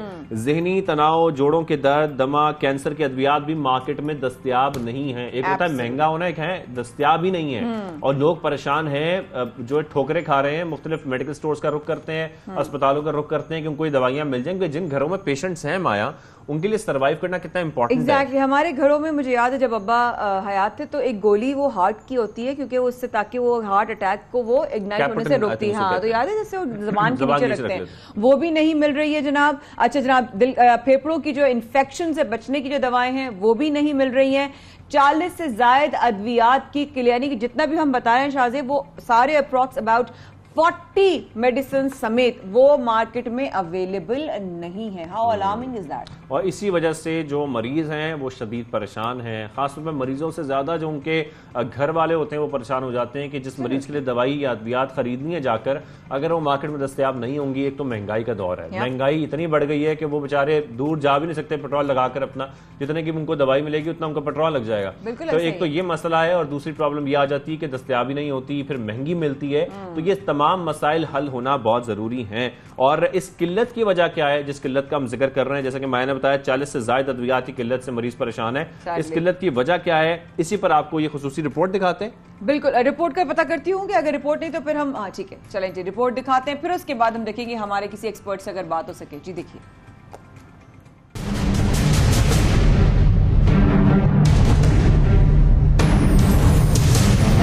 मुल्क में जान बचाने वाली अद्वियात की किल्लत। बुखार और दर्द के लिए इस्तेमाल होने वाली पैनाडोल मार्केट से गायब हो गई। जहनी तनाव, जोड़ों के दर्द, कैंसर की अद्वियात मार्केट में शॉर्ट हैं। दिल का दौरा रोकने, फेफड़ों के इन्फेक्शन, खून पतला करने वाली दवा भी मेडिकल स्टोर्स पर दस्तयाब नहीं। डायबिटीज, दिल में जलन, ब्लड प्रेशर, हेपेटाइटिस की अद्वियात भी किल्लत का शिकार हैं। बेचैनी, घबराहट और जहनी तनाव के इस्तेमाल के लिए ALP बाजार से नहीं मिल रही। कैंसर, जोड़ों के दर्द की स्टेरॉइड, डेक्सामेथासोन, मिर्गी के लिए एपिटैप, डिप्रेशन के लिए न्यूरॉन नायाब हो गई है। मिर्गी और दीगर दिमागी अवारस के लिए एपिवॉल भी बाजार से नहीं मिल रही। मौसमी एलर्जी के लिए फैक्सिट, दिल का दौरा रोकने की दवा निट्रोल, दवा में इस्तेमाल होने वाला इंजेक्शन वेंटोलिन भी नहीं मिल रहा। टीबी और फेफड़ों में इन्फेक्शन के इलाज में इस्तेमाल होने वाली दवाई मार्विन पी भी नायाब है। रेडियोलॉजी के टेस्टों में इस्तेमाल होने वाला इंजेक्शन कैटासोल, प्लेटलेट्स को जमने से रोकने के लिए इस्तेमाल होने वाली लिप्रोसिन भी मुश्किल से मिल रही है। हेपेटाइटिस और जिगर के इलाज में इस्तेमाल होने वाली दवाई सेलेवर, सोने में दुश्वारी का सामना करने वाले मरीजों के लिए फिनिरिजन एलेसियर भी नायाब है। पाकिस्तान फार्मास्यूटिकल मैन्युफैक्चरर्स का कहना है कि वफाकी हुकूमत के सेल्स टैक्स की वजह से खाम माल की इम्पोर्ट रुक गई है। 17% सेल्स टैक्स के बायस अद्विया साज इंडस्ट्री बैरून मुल्क से खाम माल नहीं मंगवा रही। तो जी, जो वजह हमें समझ आ रही है वो यही आ रही है कि सेल्स टैक्स की वजह से जो खाम माल है उसकी इंपोर्ट रुक गई है, और फिर जब इंपोर्ट रुक जाती है तो फिर जाहिर बात है दवाइयाँ आपको कहाँ से मिलेंगी बाजारों में। तो इसका मतलब ये हुआ कि इस वक्त जो 17% जो सेल्स टैक्स है वो इतना इंक्रीज हो चुका है, उसके बावजूद भी लोग मजबूर हैं क्योंकि उनको अपनी सेहत के लिए अद्वियात की ज़रूरत पड़ती है, और उसके बाद भी इस महंगाई में अगर वो जाकर इन दवाओं को अफोर्ड भी करने की अगर सिचुएशन में आ जाते हैं तो वो उनको अद्वियात मिलती नहीं हैं। ये एक अच्छी या हेल्दी सिचुएशन नहीं है। हमने प्रोग्राम में आज तो आपको बहुत अच्छी अच्छी खबरें सुनाई, जिसमें पाकिस्तान के हवाले से, कराची के हवाले से इस तरह, लेकिन ये जो अद्वियात की खबर है ना, ये बहुत अच्छी खबर नहीं है। इसलिए हमें इस हवाले से अवेयरनेस आप लोगों को देनी थी। अल्लाह करे कुछ बेहतर हालात हो सकें, लोगों को अद्वियात मिल सकें, और अगर लोग अफोर्ड कर भी सकें तो कम से कम मुहैया तो हों, अवेलेबल तो हों मार्केट में। खैर, सुबह पाकिस्तान में आज के लिए बस इतना ही। रखिएगा अपना बहुत ज़्यादा ख्याल, कोशिश कीजिए कि अद्वियात से जान ही छूट जाए। हम लोग ज़रा अपने आप को जहनी दबाव से बचाते हैं, अच्छा अच्छा सोचते हैं, दिन का शुरुआत है, अच्छा आगाज़ कीजिए। शाज़िया बरमाया को इजाज़त दीजिए, कल होगी मुलाकात। अल्लाह हाफ़िज़।